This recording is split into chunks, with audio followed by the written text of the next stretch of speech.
Hey everybody, long time no see.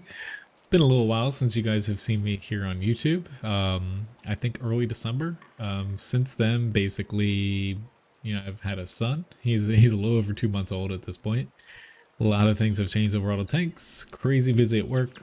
I've been streaming still on Twitch when I can, like 3 nights a week, but haven't really had any time for anything else since I literally have had one day off in 2021. In any event, though, I'm gonna go over some stuff that's been happening in the game.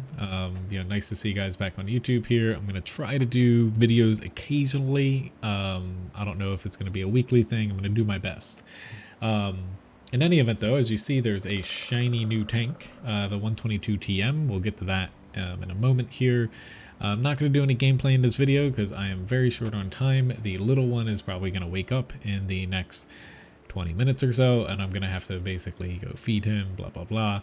So trying to fit in as much as possible in a little bit amount of time for all the important things. So in any event, what's new with World of Tanks?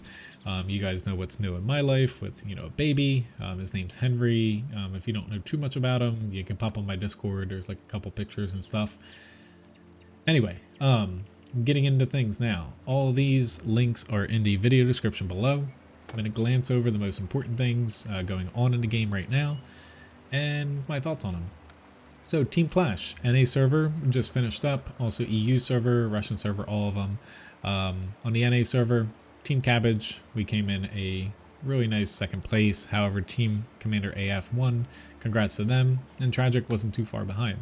I thought the event was pretty fun. I was able to basically have some special like Twitch drops and stuff. They're starting to do more Twitch drops. If you have been keeping notes, usually on weekends they do, and they kind of announce them right before the weekend. So who knows if there's going to be more special things coming up here soon. But, keep track of the worldoftanks.com, basically articles and stuff. For the most part, though, I thought Team Clash was pretty fun. Would I like to play 7v7 every single day? Not really. However, it's fun while it lasts. Moving on. So, the Lunar Challenge. There's the 122 TM Tier 8 Chinese medium tank marathon coming up. It's got a really wicked 3D style. There's also a 2D style. A lot of people are going to hate this tank. It doesn't mean it's a bad tank. Doing a quick little breakdown of the tank because most people know how marathons work. Play it. Honestly, play it until you get to like level 6, maybe 7. Most people should be able to get with a decent amount of playtime. And you get the tank, cheaper than most tier 8 premiums. It's worth it if you can get it, with the discount. So, is this tank worth it? Again, buyer beware. A lot of people are probably going to hate this thing. I personally think it's a pretty good tank at its role. Is it a good medium tank? No, it's not really medium. Closest tanks you can compare it to, M4A1 Ravioli in a way, T34 heavy tank. I'll get to why. So, quick little breakdown. This tank, 400 damage. It's freaking awesome. And let me throw in the M4 here while I think about it, since I didn't have it in there earlier. So this tank, it's basically kind of like a mid-range, like low DPM, kind of like a blend between like a fast support, like heavy TD. It's not meant to be like run and gun medium and stuff because of the DPM. So what do you have? High damage per shot, 400. Awesome for a tier 8, excluding TDs. Penetration, 233. Freaking awesome. Almost up there with the T34, which is amazing. Your premium pen of 299 is really good. You very rarely need it. This thing prints credits because you do a lot of damage per shot. You have good penetration, so you're actually going to make a good amount of profit on this tank because you don't need too many premium rounds. Gun depression of -8 is good. Is it as good as the T34, Chimera, M4A1? No, but 8's is workable. Aiming time is pretty good. Honestly, though, it's non-existent because your dispersion of 0.32 is really awesome. Like, if you put a decent crew on this, like Brothers in Arms and stuff, you can get it down to like 0.3, possibly even lower. Like, I'd recommend putting rammer, vertical stabilizer, and optics. You need optics on this thing because it's blind as a bat. Vertical stabilizer really helps with the accuracy. It makes it like perfect. Rammer for DPM. But some people, might opt to like drop the optics or V stabilizer for like vents, maybe to eke out a little bit more DPM. In any event, though, your DPM is god freaking awful. One of the lowest at tier 8. You pay a price for having damage, accuracy, penetration. Your shell velocity is really good. Your gun depression's good. So you pay with it in DPM. You can't play this thing by yourself because your DPM's low. Your alpha's great, but it's not good enough to make up for low DPM. You can play it in a group to use your DPM to help win like brawls with other mediums, but you cannot play it alone. That's where you're going to want to play it like mid-range, stuff like the T-34, long range, because you even have better accuracy. And that way people can't rush you to take advantage of your low DPM. You can just plink away at them because you have that good gun. Armor, surprisingly, is pretty decent. It does have somewhat large cupolas. However, frontal armor, hold down, is pretty good. Turret front, really good except for the cupolas. So armor is honestly a plus on this, if you ask me. You get a lot of bounces, especially if you angle a little bit. So armor is actually pretty darn good.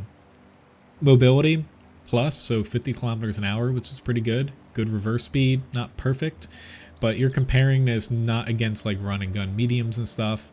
You're comparing this against someone like a support tank, like an M4 or T-34, like TDs and like, kind of support mediums. So, mobility I would consider as a plus. Camouflage is pretty good. It's high, however, it's not, super duper great. It's still medium tank. V range 370 is pretty bad. So that's where you need the optics to kind of make up for that. Your armor, though, like I said, so these don't count as space armor, little trinkets and stuff. Your cupolas are pretty weak and they're pretty big. So that offsets your turret front pretty much being impenetrable, unless like a TD's shooting gold, tier 10, stuff like that. But a lot of this is basically ricochet angles, and this is pretty strong. So once you start hold down too, your upper glacis is pretty good. If you angle a bit, you got a lot of space armor on the sides, and this is pretty bouncy. I like this tank, but again, people are probably going to hate it because of DPM. Doesn't mean it's a bad tank though. Buyer beware. I think it's honestly pretty fun to play because it's a different role. It's unique. It's not too strong. It's not weak. And they ended up coming out with a tank that honestly, I think it's pretty enjoyable to play when I was playing it today. All right. Anyway, moving on. So we've got sandbox testing. So they announced that they're going to be doing HE shells, which is currently going on. It's not very interesting to test HE shells, but it's very important. Then Crew 2.0, basically before March. So again, we're going to see that in February most likely. Then artillery, and then basically the final stage with everything put together. I've been saying this on my live stream because we're allowed to announce this now. NACCs, EUCCs, etc., etc. We actually take part in like scheduled, almost like business meetings that you can relate them to. So more or less you have like designated times. NACCs get on with NA staff, Wargaming NA staff, also people behind the scenes, and Wargaming developers. We can play test, so basically like super test stuff, sandbox stuff before it hits the sandbox. They give us like presentations on why they're doing this, the intricacies of the changes, and like in-depth stuff, and we're allowed like live Q&A back and forth, bringing up topics, providing feedback before it actually reaches the sandbox so they can do changes and take them from all the servers and get player feedback, not just super test feedback and their own feedback. So that's been going on for a little bit now, for a lot of different things. Some things publicly known, some things not publicly known. We can't discuss what we know that isn't publicly available or leaked. But some people, who think the NA servers is forgotten about, not true. It's actually pretty exciting. I'm really excited now because I was a little bit disappointed, with some things that happened last year. I can't say exactly what or what they're changing, but I'm pretty excited for what they have coming. But a lot of people are going to be basically afraid of change at first, but once you see the changes and get why they're doing them, it's actually pretty nice what they're doing. So basically it's pretty interesting what they announce here. So HE, we'll get into that in a second. But essentially the HE changes, they're changing the way that direct HE shots work. Crew 2.0, That's really cool. Honestly, the only downsides I see in Crew 2.0 from what's publicly available, the initial time it takes to reassign your crew system or your crew, you have to manually transfer it to the new system after you log in, so you do have a little bit of wiggle room when you do your crews. Also, it actually makes the special crews that you currently have, like Brothers in Arms and stuff, better. It allows you to go above the maximum 75 crew skill that you can assign on each commander. You can go above that with the instructors, but time for a different video. Artillery changes. So this, the Arty lamp thing, wait for more info on this. That's all I can say. This is very vague, and honestly, I don't think it's a good explanation of what this Arty lamp is. So that's something just to keep an eye out. More discernible tracers from Arty. Reducing Arty stun time. So we know from a previous developer Q&A they want to do 3 different rounds.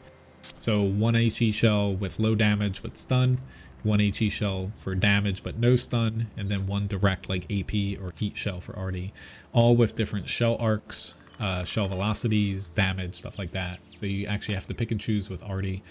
And they also noted in the developer Q&A in December that they're adding siege mode to artillery. So yeah, in any event though, moving on, the HE sandbox changes. I love these changes. Yes, there's some hiccups where it might make some tanks reliant on space armor a little weaker, but we're going to see in a moment here, some tanks like the Super Pershing are actually going to be getting buffed to kind of counteract that. What they're doing with HE, really quick lowdown, is essentially right now when you hit an HE shot directly on a tank, it makes it basically a bubble, a sphere. It picks the weakest point of armor, even if you hit something here and the weakest armor is over here or whatever, applies maximum damage to that spot regardless. So doesn't matter that you just hit a crap load of armor here, it's going to apply the maximum damage even though this is far away. In the new HE system, it applies the damage roll directly to where you hit, and they're actually going to be modeling spalling. So the way the crew damage and module damage works for penetrating HE shots, if this pens, you're going to be doing more module and crew damage immediately in this area, and it's going to drop off over the distance. Compared to HE now, where if you penetrate, say this, you're causing a massive amount of module damage across the entire hull and turret of the tank and just utterly destroying it from the inside. So it's causing higher localized crew and module damage where you're hitting and penetrating, and less further away from your HE. So that's kind of good. Essentially, with space armor, they're also changing HE so you can actually pen things now with HE shells. So space armor, fences, stuff like that, because the old system was basically that bubble. The new system you can actually penetrate. One thing that they're not exactly clear about, which hopefully we get more info. So after you penetrate something like APCR, heat, etc., your shell then starts losing damage, or not damage. Your shell loses penetration for every like meter or centimeter that it travels after that. So for those afraid that space armor is no longer useful, that's false, because even though HE is going to be able to penetrate like thin space armor screens, say if your HE round still has like 50 millimeters of pen, you hit a 10 millimeter space armor screen, you're now going to have 40 millimeters of penetration, and from what we know about game mechanics, your penetration will then drop off before it hits the next the next piece of armor. But regardless, it's going to decrease the amount of damage that you cause to the actual tank, so space armor is still valuable. Same thing with hitting fences and stuff like that. It is going to decrease the damage an HE shell does. It just doesn't disappear and let you pen it with no repercussions. One direct thing that the developers are focusing on, so these HE changes are going to remove EBR and wheel tanks, their wheels soaking up HE shells and just shrugging off HE rounds and taking no damage, because the wheels are thick and they're far away from the hull compared to track lights where it's closer. HE shells disappear into EBRs. With the HE changes here, you're going to be able to penetrate HE through a wheel, and it's going to cause damage to EBRs like it should. So that's fixing the wheel tank problem that a lot of people hate. That's one of the #1 things that people hate. This HE change fixes it. For those thinking that AP and APCR disappear in the wheels, that's false. You're just hitting beneath the tank. You're not hitting the hole. You're just not hitting the hole behind the wheel. They don't disappear. That's false. Heat shells will still work the same, where if you hit a wheel, they lose that penetration going through the wheel and the space before hitting the hole. So if you come up with 0 millimeters of penetration or very low pen, you can't pen the hole, then you do 0 damage. That's why you don't do damage. I like these changes to where some people are afraid that it's going to make certain tanks, like hold down tanks, heavily armored tanks, better.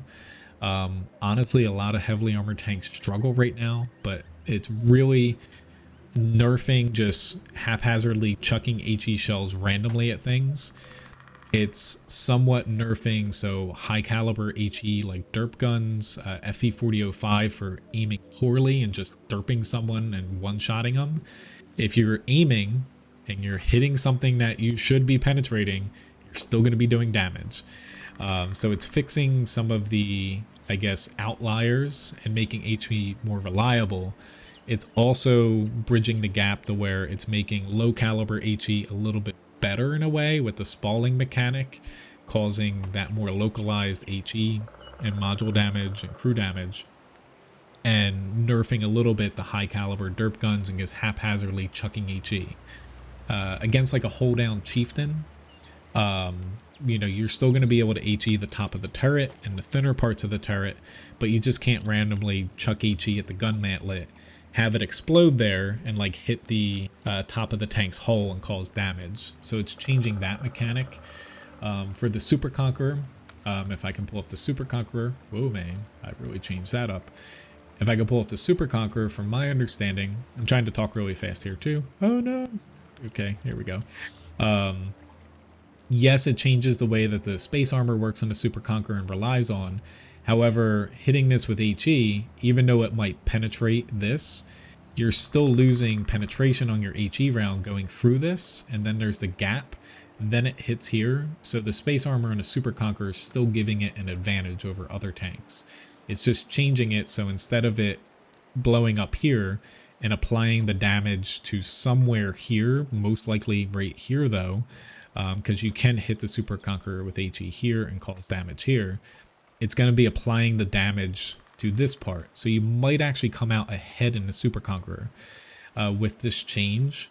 But if someone's hitting you with HE in a weak part, the people shooting HE might come out ahead as well. So it's just changing where they're causing that HE shell to apply the damage, and it's making the crew and module damage, in my opinion, more intuitive with basically modeling spalling. Next up, so I missed the Order of War test event. I'm not too excited on this. It's another special event coming this year. It'll be very interesting to see how they handle special events. That's all I'll say for this, for that much. I'm not too keen. I didn't get a chance to test this because of timing and I'm so busy, but it'll be interesting to see how they handle special events this year. I'll leave it at that. Otherwise, World of Tanks update 1.12 is coming up. This is where, you know, more or less this is kind of rumors, essentially. Expedition 2021. We'll see if this remains true, if these are going to be rewards or whatnot. This is kind of speculation. One thing with the next update is going to be rebalance of some premium tanks. So Super Pershing, I believe the STG, some tanks like that get buffs. Like Super Pershing gets a pretty big mobility buff. But that should be coming somewhat soon here, to where Harkonnen, he basically guessed a little bit wrong here. When it comes to the common test starting, I think it'll be within the next week to 2 weeks here. He was a week or so early, but we should be seeing some of those changes. All right, so black market's also to be rumored. Obviously the 122 challenge is up. There's also a black market that's possibly going to be coming up in the next couple weeks here. Just a rumor. I know nothing about it. It'll be interesting. Hopefully Wargaming doesn't start selling like tier 9 tanks and stuff in it. That would be really stupid. Last but not least, a couple other little things. New Chinese tier 10 tank destroyer seems pretty interesting. This thing is starting to look pretty good because they've buffed it several times. And on top of that all, we have a plethora of new maps. I'm not going to go into every single one, but for those that forgot, Wargaming in their December Q&A, developer Q&A at the end of the year, said that this year they're hoping that they can come out with some sort of sandbox server or some way for the players in some way, shape, or form to vote on what new maps they see. These aren't even all of the new maps they have on the super test testing. They have a massive amount of maps, I think at least 10 or so, brand new maps where some way, shape, or form, whether it's basically just super test and then it goes to sandbox, or maybe it goes up on articles, the player base is going to be able to vote on what maps they like the most, what maps make it to the game, etc., etc., instead of them just, you know, releasing one map. And, you know, if people love it, great. If they don't, whatever. But that's pretty exciting. In any event, though, this video is very long. I tried to speak as fast as possible without, you know, carrying on so much. Nice to see you guys again. Have a very good day, evening, whenever you're watching me. It's nice that I can actually get a YouTube video out. Have a good one. See ya.